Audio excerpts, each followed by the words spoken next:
बहुत बहुत उसमें मतलब आप भी खा के देखिएगा, इंशाल्लाह बहुत आपको मजा आएगा।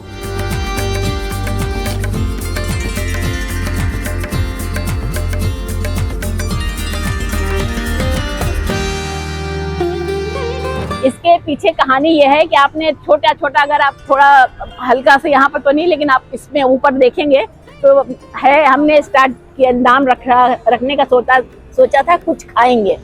हमने सर्च किया तो पता चला कि ये नाम किसी का है, तो हमने उस नाम को अपना बेसिक नाम नहीं रखा, वो छोटे छोटे जो हमारे लगे में उसमें लिखा हुआ है कुछ खाएंगे।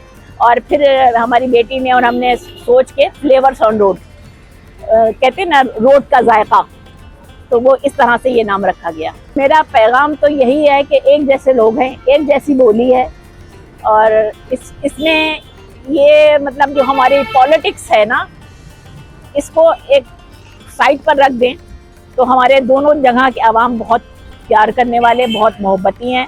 और अल्लाह से यही दुआ है कि हमारे बीच की ये जो टेंशन 70-80 साल से गुजर रही है, ये टेंशन ख़त्म हो जाए, इधर के लोग उधर जा सकें आसानी से, उधर के लोग इधर आ सकें। मैं तो यही कहूँगी कि भाई दोनों मुल्कों में ताल्लुकात अच्छे रहें, भाईचारा रहे, और सबसे बड़ी बात, जब आप एक दूसरे को आने जाने के लिए सहूलियतें देंगे तो मेरे ख्याल से ये बहुत अच्छा होगा।